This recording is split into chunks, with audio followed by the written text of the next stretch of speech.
it is what it is. You know, I feel like I'm just at the point where you accept it and don't retaliate. Like, you know, just let them hit you, be what it is. Don't let it get inside your head and know it's coming. I think at this point, like, I know I'm going to take a couple hard shots a game.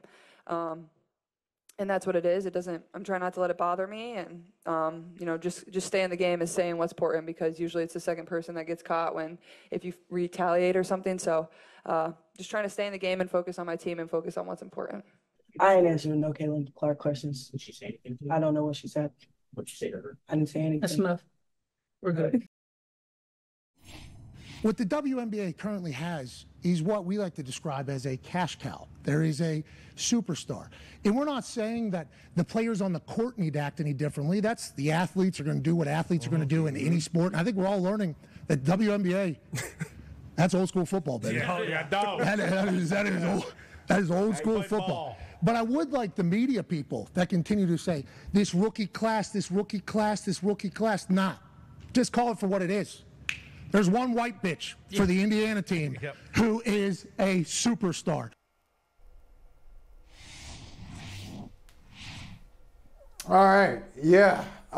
So that last voice you heard, Pat McAfee, on his show on ESPN, dropping that line to defend Caitlin Clark, to promote Caitlin Clark, to make the case, in his opinion, that Caitlin Clark is driving this thing, driving the popularity and driving the interest in the WNBA. Of course, this conversation is happening, Natalie, because Kennedy Carter just went after Caitlin Clark on the court. It was a foul. It was not called as a flagrant foul initially, but after it was upgraded to a flagrant one, rightfully so. But it has led to a whole conversation about, you know, what this is and the severity of this foul and what the WNBA is, and are people jealous of Caitlin Clark? There's a lot to untangle, and I know this is something you're very passionate about, Natalie.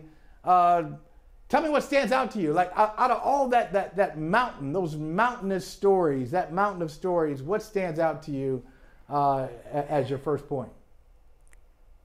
I mean, I'm just going to start with Pat McAfee, like the privilege, because I don't know why he thinks it's okay to get on air and call a woman a bitch. And let's be clear, I understand that that word can be used in a way where you're not trying to offend, but men don't get to do that. It's like the way we say white people can't use the M word. I'm sorry, men, y'all just gotta understand that. You don't get to come on air or to us or talk about us and refer to a woman as a bitch. Like, you just don't. And I thought those were societal rules that we understood, but apparently we don't, okay? So it was completely inappropriate of him.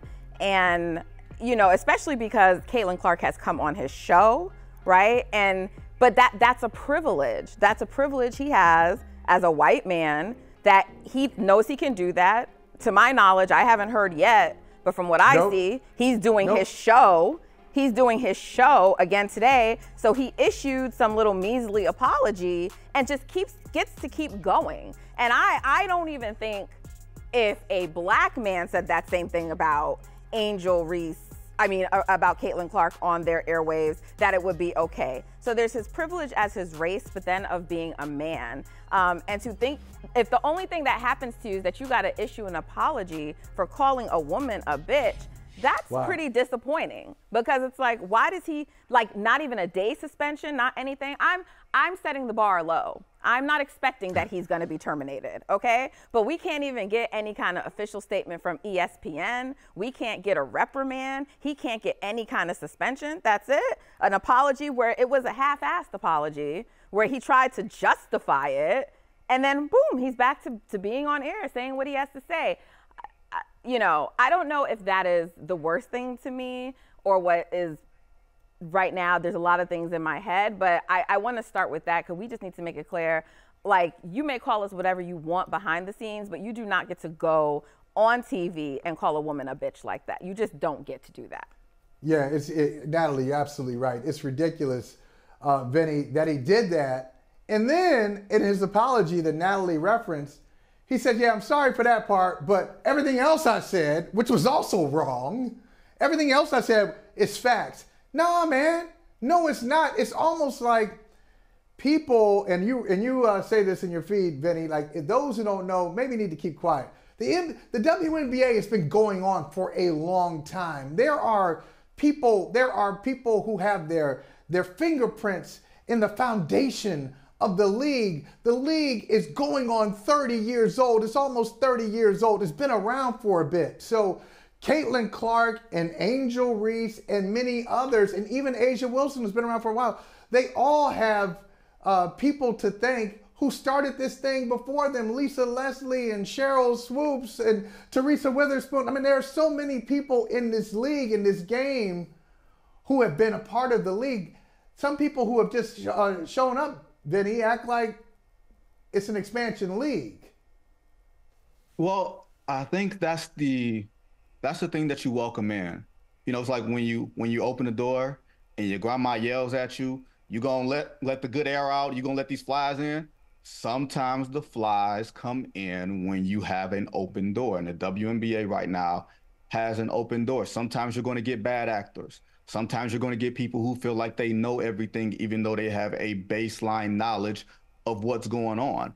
And I think that's a natural human thing, right? I'm not saying what Pat McAfee says is a natural human thing. I'm just saying from a broader perspective, sometimes people feel like they know more than they do. They open their mouths, and then it turns out that they don't know, 10% of what they should.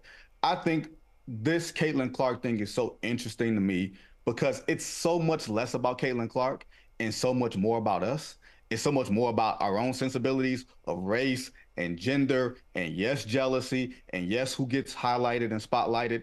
And I think all of those things, to me, Michael, all of those things are not bad. Hey, thank you for watching Brother from Another. If you haven't hit that subscribe button, go ahead and do that now. Don't forget you can catch us 3 to 4 weekdays on PeacockTV.com and on Sirius XM Channel 85.